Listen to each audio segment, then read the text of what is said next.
Petri Wine brings you Basil Rathbone and Nigel Bruce in the new adventures of Sherlock Holmes.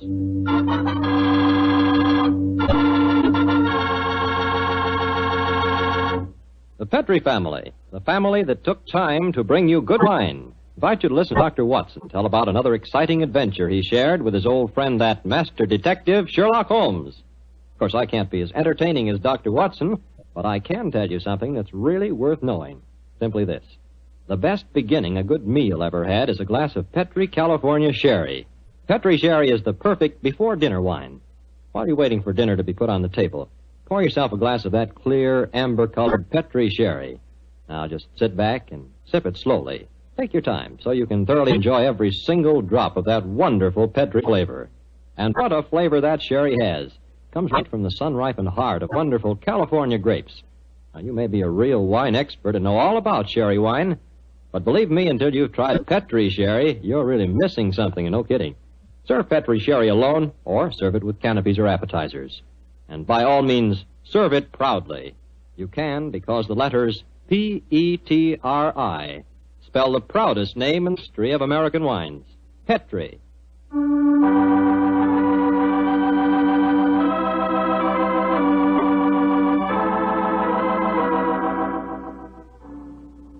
And now for our weekly visit with the good Dr. Watson. Let's see if he's expecting us. Come in. Ah, good evening, Doctor. Good evening, Mr. Campbell. It's about time you got here. Draw up a chair and make yourself comfortable. Oh, thanks. Well, you have the old black dispatch box out again, I see. I suppose you've been going over your notes on tonight's adventure. That's right, my boy. And this may interest you. Mrs. Watson figured prominently in the story. She did? Yes, in fact, if it hadn't been for some remarkably quick thinking on her part, Holmes and I might have... well, there I go again, telling you the end of the story before I began it. Well, how did it begin, Doctor? On a winter evening in 1887. I'd been married some months, and in consequence I hadn't seen much of my old friend Sherlock Holmes. Oh, you're still living at Baker Street, I suppose? Yes, my boy, but we couldn't persuade him to come round and see us. From time to time I'd heard some vague accounts of his doings, of his summons to Odessa in the case of the Trepoff murder, and of his clearing up the singular tragedy of the Atkinson brothers. But to get back to tonight's story, my wife and I had just finished an excellent dinner. I remember had settled ourselves down for an evening of pleasant domesticity. She was stitching away on a piece of exquisite petit pois, and I was at my desk balancing figures in the family account book. After a few moments, my wife looked up to me and said, John, dear, don't look so troubled. "Oh, was I looking troubled?" Well, you've been scowling at that account book for 10 minutes now. What's the matter, dear? Don't the figures add up correctly? Oh, yes, they add up correctly. In fact, they tell a very pretty story. After buying my practice and setting up all my outstanding accounts, I find that we have nearly £150 left of the diary that Mr. Sholto settled upon you. 160, isn't it, dear? I was doing the same sum this morning. Oh, well, but still 160. In any case, Mary dear, the point I was going to make is that we don't need the money just now. My practice is picking up splendidly, and I was thinking that we might invest it in something really sound, of course. Who's been talking to you, John? Dr. Wilson again. Well, as it happens, I did bump into him at the hospital today. He can put us onto something very good in Peruvian silver. What do you think of the idea? Well, John, the fact is, I'd almost decided to make a business investment with it myself. I thought I'd surprise you. Well, now let me tell you about it, John. Oh. Yesterday, when you were out on your rounds, yes? a most charming man called here, Oh, a Mr. Ted Barber. He introduced himself as a friend of Mrs. Sarah Forrester's. Oh, he said he was certain we'd be interested in his new company. And he talked so convincingly that, well, I'm afraid I almost promised him I'd buy some stock in the company. You really? What sort of company is it? Well, I didn't quite understand that part of it. But it sounds wonderful. He left a prospectus. It's in the right-hand drawer of the desk. It's something to do with a wonderful new metal that's been discovered by an American chemist called Paradol or Paradise or something. Oh, let's have a look and see what it says. A company formed to exploit the amazing new metal discovered by Dr. Paradise. Paradol preferred stock. The potentialities of this new alloy are immeasurable. The fourth dimension has been conquered. What? Vital dislocation is an accomplished fact. Oh, gracious me, my dear child. This prospectus is absolute poppycock. Now, John, you mustn't be stubborn. I think at least we should investigate it. The man said that if we went to the laboratories, Dr. Paradis would give us a demonstration himself. But Mary dear, the fourth dimension. I mean to say, it's obviously fraud. That's what everyone says when a new invention comes out. This might be an opportunity for us to make a lot of money, John. Mary, I do wish to please me, dear. Well, I can't argue with you very long, Mary. All right. I'll take you to the laboratory in the morning, but I warn you, I'll show this Dr. Paradis up for the charlatan that he is.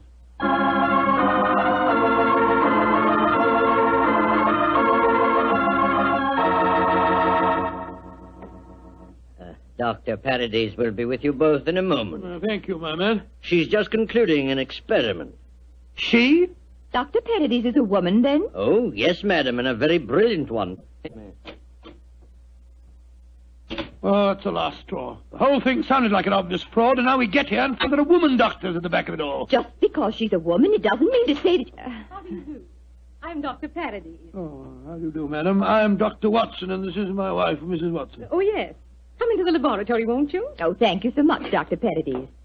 Well, I'm afraid we're just wasting your time. We're not really interested in this at all, you know. John, don't mutter. Mr. Barber told me that he had called on you, Mrs. Watson, and that you were very interested in my invention. Oh, yes, I am. That's why I persuaded my husband to come down with me and see a demonstration. I'll be most happy to show you everything I can.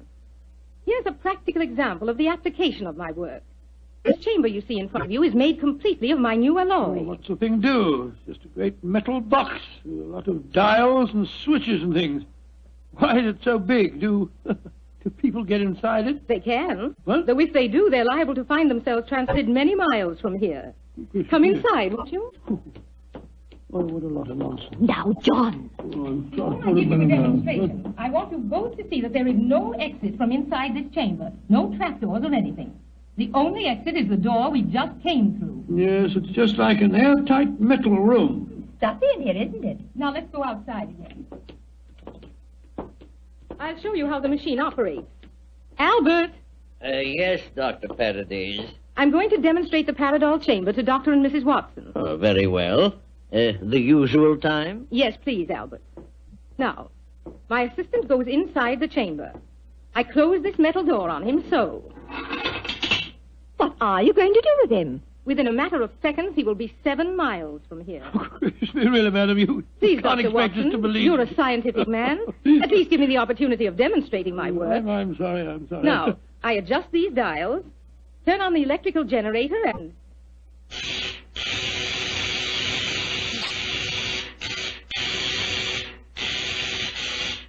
Good Lord, what an amazing business. Now open the door, Dr. Watson, and look inside, please. Great Scott, he's gone. I don't believe it. Dr. Paradis, will you explain this to me? Gladly. My metal Paradol is an unnatural alloy. What? It causes a dislocation in the warp of space and enables us to enter the fourth dimension. You see, time is a dimension.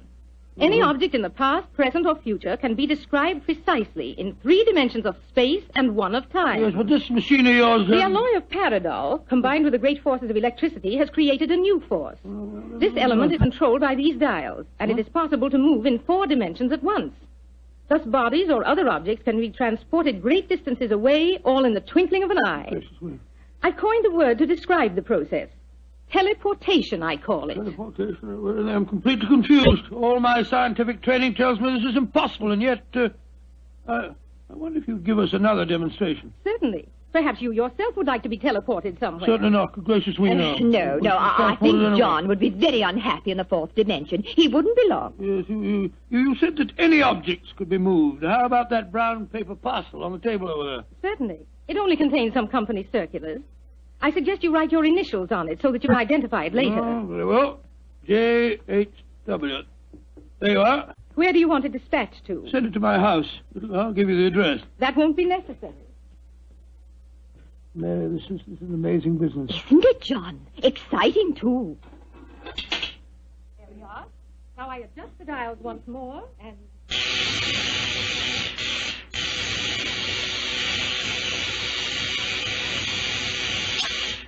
The parcel is already at your house. Oh, it's impossible. Come along, Mary. Let's get a cab and race back there as fast as we can. Well, Yes, goodbye, dear. Doctor. Goodbye, Doctor. Goodbye.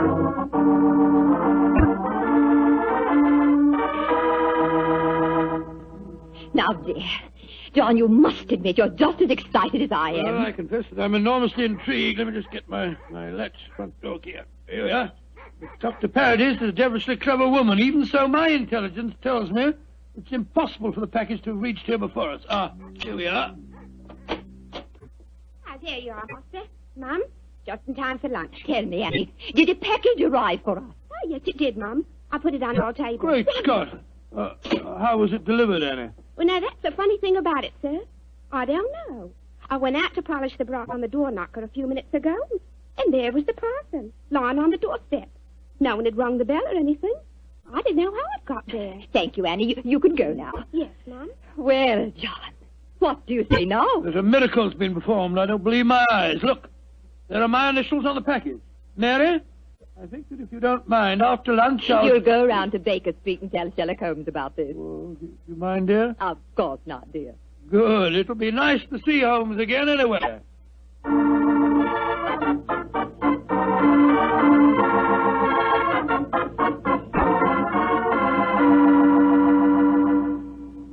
Dr. Watson, how nice to see you again. Hello, Mrs. Hudson. How are you, my dear? Oh, I'm just fine. Oh, you're looking grand, sir. Marriage agrees with you, if you don't mind my saying so. Oh, thank you, Mrs. Hudson. Is Mr. Holmes in? Aye, sir. And I'm very glad you're seeing him. He's no been acting like himself lately. Oh, really? Locking his door and only unlocking it for me when I give him a password.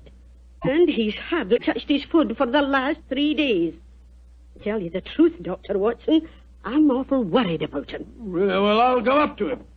He'll be glad to see you, I'm sure.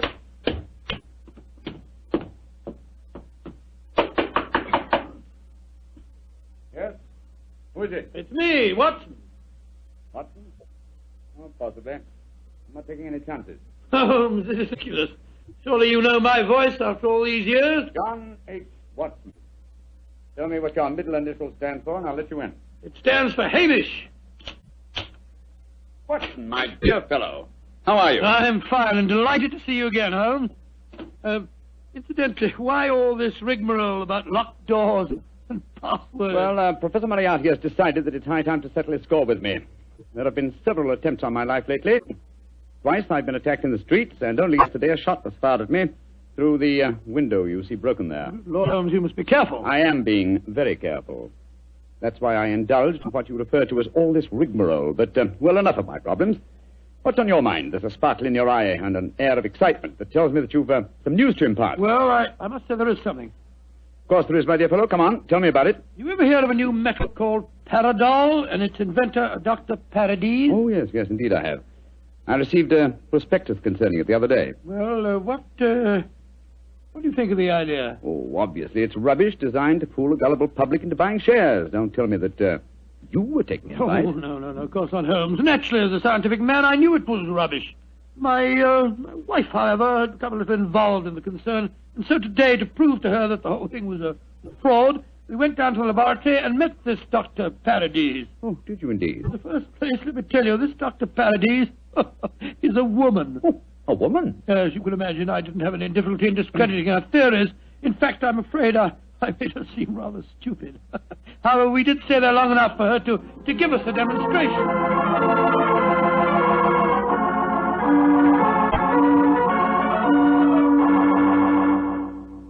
And that's the way that it was, Holmes. When we got back to our house, the initial package was there, waiting for us. Oh, childish trick.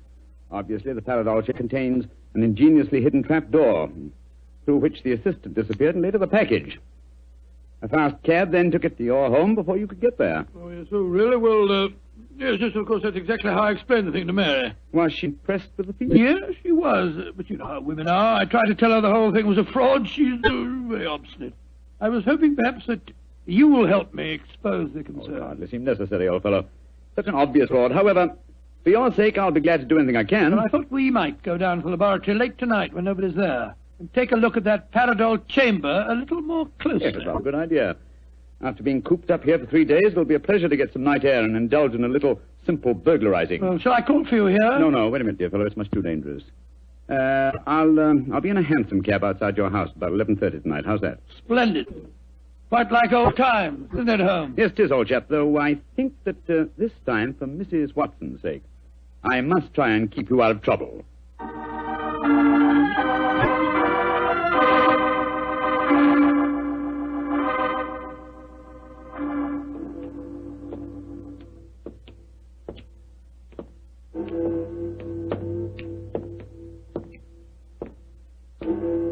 Midnight, Holmes. Yes, Watson. Time only confirmed old bachelors like myself should be wandering the streets of London. Oh, rubbish, Holmes. You talk as if Mary was a tyrant. Now, don't get angry with me, old chap. I was only being suspicious. Is this, Dr. Paradol's laboratory? Yes. I'd like to be seen. I don't imagine it'll be very hard to break in, though. Strike a match, will you? I took the precaution of bringing this lantern. There you are. Thanks, old fellow. Is the door locked? Yes, but I think the skeleton key will do the trick. Hold this lantern for a second, will you? Here you are. Oh, this is child's play so far. Come on. There's the Paradol chamber over there. Uh-huh. Give me the lantern again, old chap, will you? Thanks. Mm-hmm. Quite an elaborate connection. The door's been left open. Let's go in and take a look at the inside of it. Not both of us, Watson. If this is the only entrance, and the two of us walked in, it'd be too easy to slam the door shut on us. I suppose so. You go in and I'll keep watch out here. All right. Oh, I trust that in a few minutes I won't find myself lying on your doorstep. Holmes, there are times when your sense of humor is a little strained.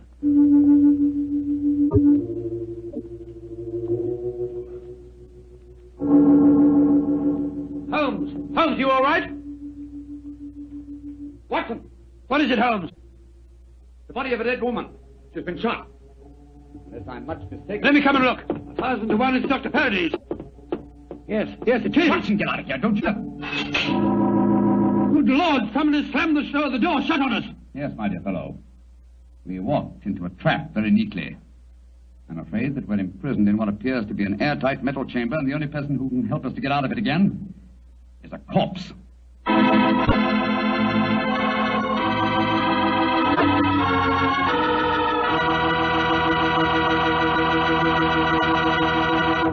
Dr. Watson's story will continue in just a few seconds. It's time for me to remind you that good food always tastes better when served together with good wine.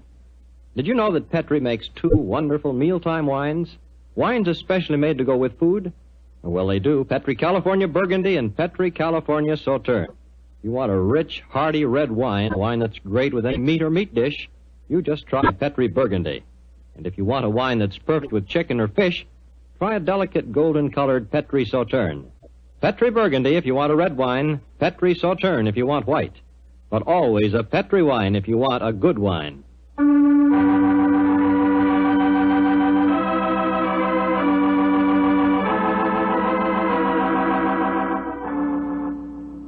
Now back to tonight's new Sherlock Holmes adventure.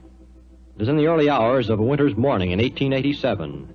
The famous pair, while investigating the mysteries of a scientific laboratory in the East End of London, have been trapped in an airtight metal cabinet, their only companion being the dead body of a woman scientist. As we rejoin our story, Sherlock Holmes and his old friend Dr. Watson are listening intently as footsteps approach what appears to be their metal coffin. There's someone outside. They're sliding back the mental panel. Good evening, gentlemen. That voice, it's Dr. Paradol's assistant. Let us out of here. Or should I be more precise, Mr. Holmes, and say good morning? Hello, Moriarty. Moriarty, you scoundrel. I can just get my hands on him. Dr. Watson, I wish you could get over your dislike for me. For my own part, I'm genuinely sorry that my trap had to catch you, too. I've often felt unhappy that you're not on my side. Such slavish admiration of you given your friend Sherlock Holmes must be highly gratifying. Never mind about all that. What do you think you're up to? It's obvious, my dear Watson.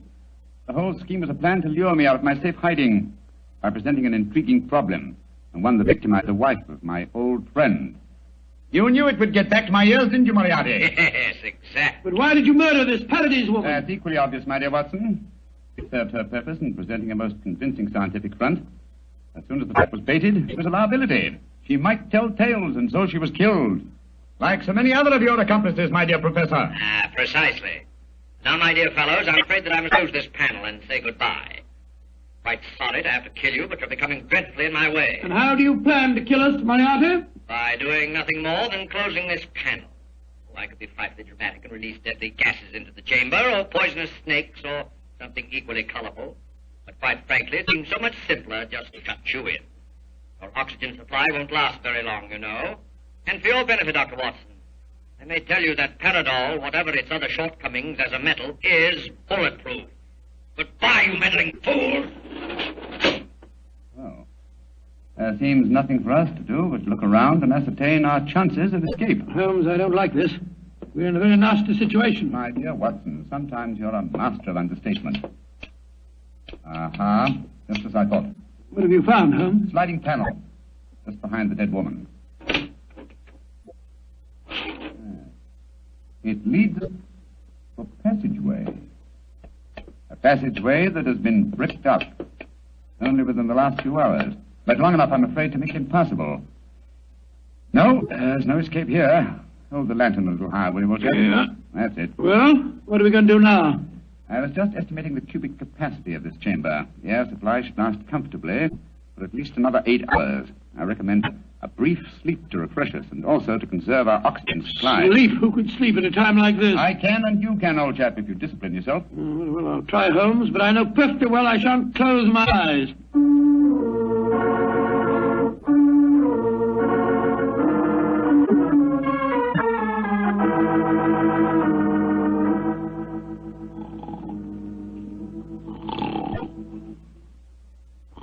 Wake up, Watson, wake up. Yes, Mary dear. Is it you?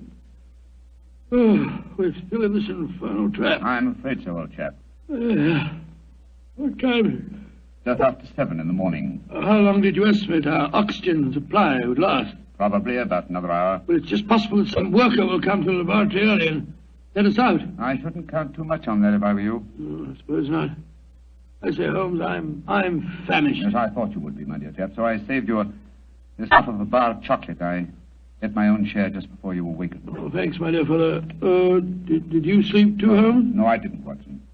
I employed my time in conducting a minute examination of this chamber. I was trying to find some possible way of getting out. And you failed there? I'm afraid so. Holmes, this looks like the end, doesn't it? Well, if it is my time to die, I'm glad that we're together again. Although I blame myself entirely for letting you into the trap. Come now, my dear fellow. Don't take it as badly as that. But you admitted you're defeated and that there's no possible way out of this destiny. I meant that there's no way out from the inside. So my plan worked. Good gracious me, what on earth? The star, there you are. Mary! Mary, you dear little thing. You must have been frightened to death. Hello, Donald. Poor dear, you must have spent a miserable night. Well.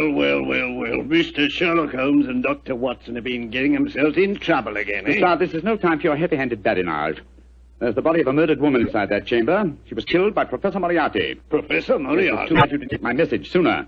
Your message? Oh, bless my soul, Holmes. I wish you'd tell me how you got your message to Scotland Yard. Well, ever since these recent attacks on my life, I've had my delightful band of ragamuffins, the Baker Street Irregulars, watching my house in fixed watches, 2 at a time. I gave the boys instructions to follow me whenever I went out. And if ever I did not reappear within 3 hours, they were to report to our friend Lestrade at Scotland Yard. Holmes, you're amazing. You think of everything. Just a minute, gentlemen, just a minute. I didn't get no message from any of your Baker Street Irregulars. Oh, you didn't? No, sir. Though I did find a couple of the boys tied up when we came in here just now. But if you didn't get a message from them, how did you come here so opportunely? That's an easy one, because Mrs. Watson here came and fetched me. You did, Mary, but how on earth? Go on, Mom. Tell him. Well, it's really very simple. When John came back from seeing you yesterday, Mr. Holmes, he was over-elaborately casual in his references to the Paradol chamber. So, of course, I knew at once the two of you were going to investigate the matter. I also caught him oiling his revolver after dinner. I didn't know that you slipped out last night, John. But as soon as I woke up this morning, I realized what had happened. So I went straight to Scotland Yard for Inspector Lestrade and brought him here with me. Why, Mary, you clever little thing. Isn't she a clever darling, Holmes? Mrs. Watson, this has been a salutary experience. Will you allow me to congratulate you on your deductive ability? Well, that's very nice of you, Mr. Holmes, but I really don't deserve any compliments, if you don't mind my saying so. It was elementary, my dear Mr. Holmes. Elementary.